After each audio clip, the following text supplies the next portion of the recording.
Hello, welcome to the Rich and Simple Living. My name's Maria, and if you're new here, I vlog about home life and cooking and that kind of thing. It is mostly cooking, but we throw a bit of other stuff in as well. And today is cooking. I took it upon myself to do like a scone Tuesday. So every Tuesday I'm going to try and do a different type of scone.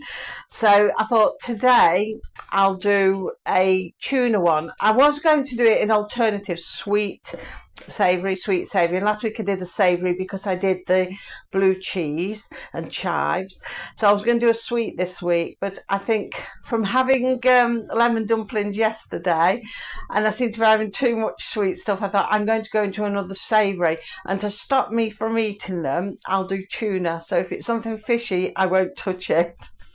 So that's my logic on the matter. So we're going to be attempting tuna scones. Now I've got no recipe for it, so I'm just sort of going to adapt a savoury scone, and just instead of adding cheese or something like that, I'm just going to pop a bit of tuna in. Now I don't know how it'll turn out because tuna's sort of a wettish context, isn't it? And it might make it sort of a soggy look. I don't really know, but unless I try I'm never going to know. So I thought we'll give it a go. Please excuse the light today because it's really bright, which I'm not complaining about. After all the rain we've had, I love seeing the sunshine, proper spring day. But I've got windows that go right across the kitchen and the light's coming in, and if I was to shut the blinds, you wouldn't see me. Although I could probably set artificial lighting up, but I don't know what that'd be like. So we'll see how it goes. I'm always complaining about the light, aren't I? I'm going to bring you down anyway, and we'll make a start on doing them. So first of all, I'm going to put 6 ounces of self-raising flour in my bowl. Then I'm going to put in an ounce of margarine. Put all that away, and I'm just going to mix that up.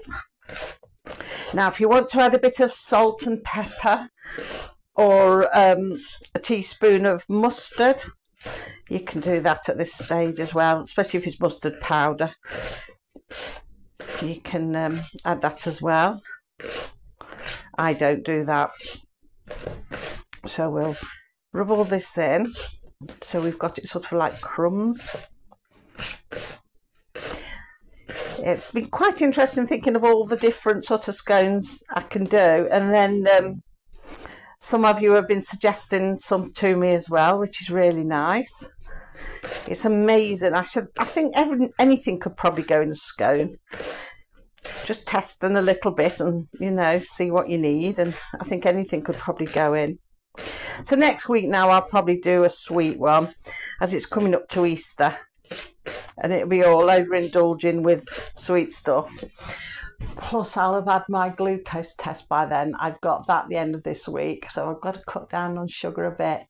I find I'm always having to explain to the doctor why I'm having spikes in my sugar, and normally it equals chocolate. So I've got to be a bit careful.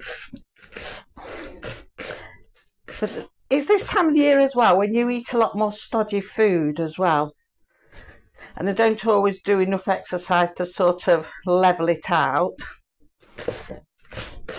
I think when you're eating stodgy food you've got to be on the move a bit more.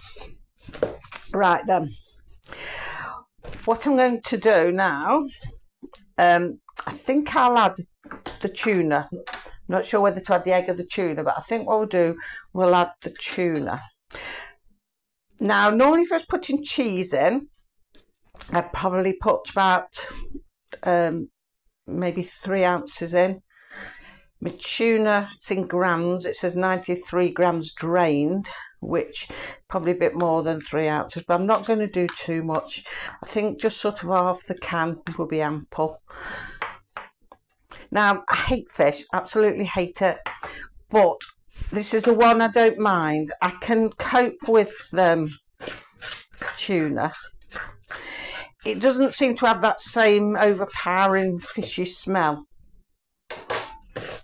and I can cope with it. Let's just rub it in a bit, see if we can rub it a bit more. And I think because you can't see it like you do fish, you know, fish you can tell what they are and the slimy bodies, and whatnot. But like this is just chunks, and you just don't imagine the fish swimming round. It's a mind over matter thing, I'm sure. But I don't like fish anyway. I don't like the taste of it.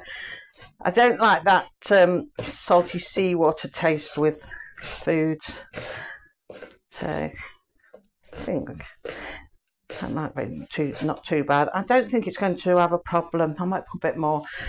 I don't think I'll have the problem of being too moist, because I've drained it well and it feels dry enough. I mean, I'm tempted to put all this in. I don't know. I know where I'm like, get carried away doing things and then I ruin it. So we'll see. We'll just do a bit more. We don't want to bite into nothing but tuna.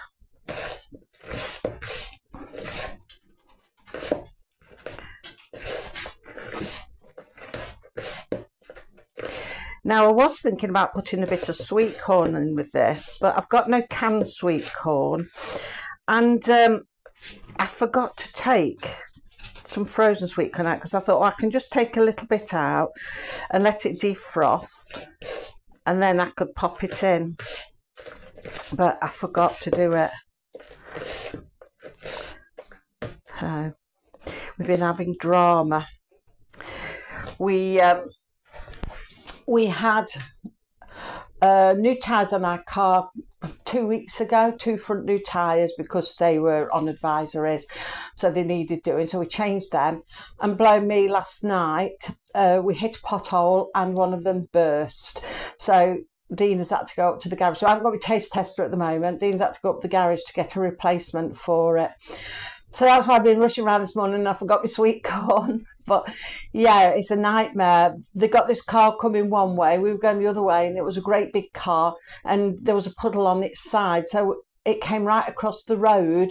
Last minute it swung out and Dean had to pull over, which was also a puddle, but unbeknown to us, there was a pothole underneath it and we hit the pothole. Good job we weren't going really fast, or it might have been a lot worse. But we're going through a 30-mile-per-hour village and we were just leaving the village to where the national speed limit signs are. We just passed them and this car was zooming along as it was coming up to the 30-mile-per-hour, swung out in the middle of the road and just forced us over. So we hit this pothole. We didn't know it was there, it was a puddle, but we're aware that a lot of puddles these days are hiding potholes. That's why the water, you know, stays there. So yeah, we hit it and we had a blowout on one front tyre. So luckily it was only one, and we got a spare in the back. So he managed to change that and got back home, did what he needed to do and get back home. And he's had to go up the garage now. There's always something, isn't there? So that's why I forgot my sweet corn today. Now, I think I might just leave it at that. I don't think I'll put any more in. I don't want to risk it being old tuna. I think there'll be plenty in there. I mean, what do you think? Well, there's little chunky bits of tuna. I don't really want it to be every sort of mouthful's pure tuna. So we're going to put the egg in now. Beaten egg. Yeah, I forgot my spatula or spoon or something. Let me just see if I can reach. That's it. I'm trying to use my spatula a bit more to look a bit professional. It is better for folding in, actually, the spatula. Yeah, I think there's plenty of tuna in there. So I've probably put about 3/4 of the tin in it.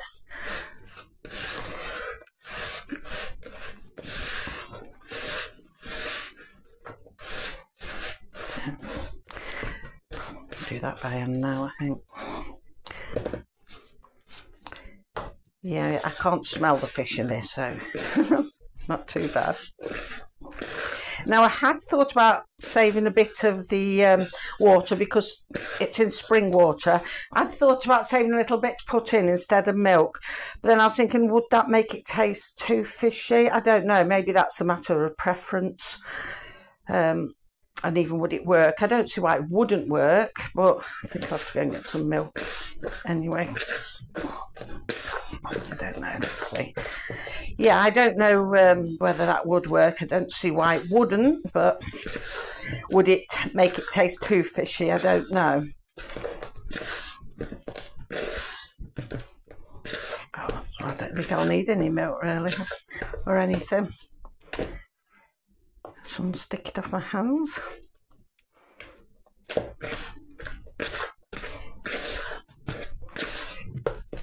Yeah, that was okay. It's formed a dough nice enough. I think there's plenty of tuna in there, so that 3/4 of a tin, one of the small tins, is ample. There we go. So what I'm going to do now then, I'm going to get the air fryer out, because like I said before, I don't have enough room for both of them when I'm doing something and the air fryer's stuck there. So I'm going to go and fetch that, and we'll get me cutter, because I've forgotten that as well, so I can cut out some scone shapes and we'll put them in the air fryer. So I'll just go and do that. Right, got the air fryer. Helps if I press it on. I'll bring it down and we can see what's going on. I'm not going to roll it this time. I'm going to pat it down like I did last week, because I found that a lot better. Where have I put my thing actually? Yes, I did bring it. Thought I'd forgotten it again. So we'll pat it down.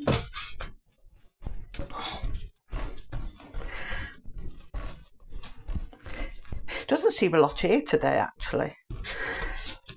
I was thinking I was going to put some baking powder in, but I didn't in the end.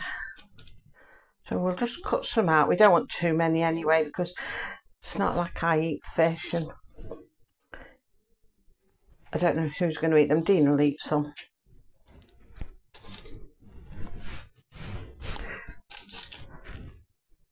We'll perhaps get about 6 out of this, maybe 7 at the most. I'll get back together. Pat it down again. Probably about 6 actually. Doesn't seem so much mixed today. Maybe I've made a bit less mix than normal.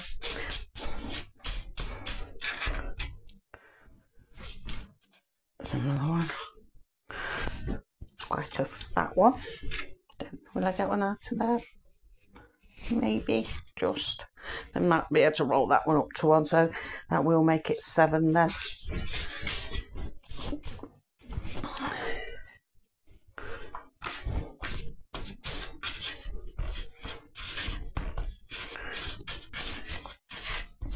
There we go. So we've got 3, 6. Yeah, we managed to get 7 out of it. There we go.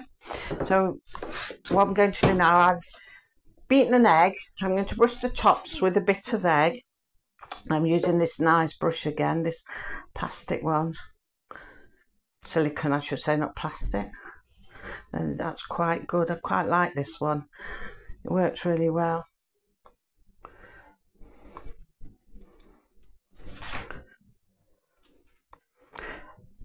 Cover them all. I like the fact it's got a longer handle as well, and I can reach in and do it.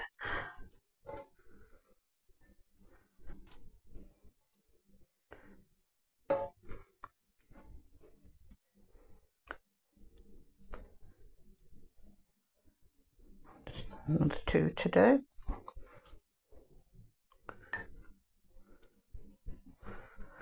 Right, that's that then. So we're going to, can you see the air fryer? There we go. We're going to pop it into the air fryer. We're going to put it on air fry. I'm going to do it to 180. And it's hard to see because of the light today. 10 minutes.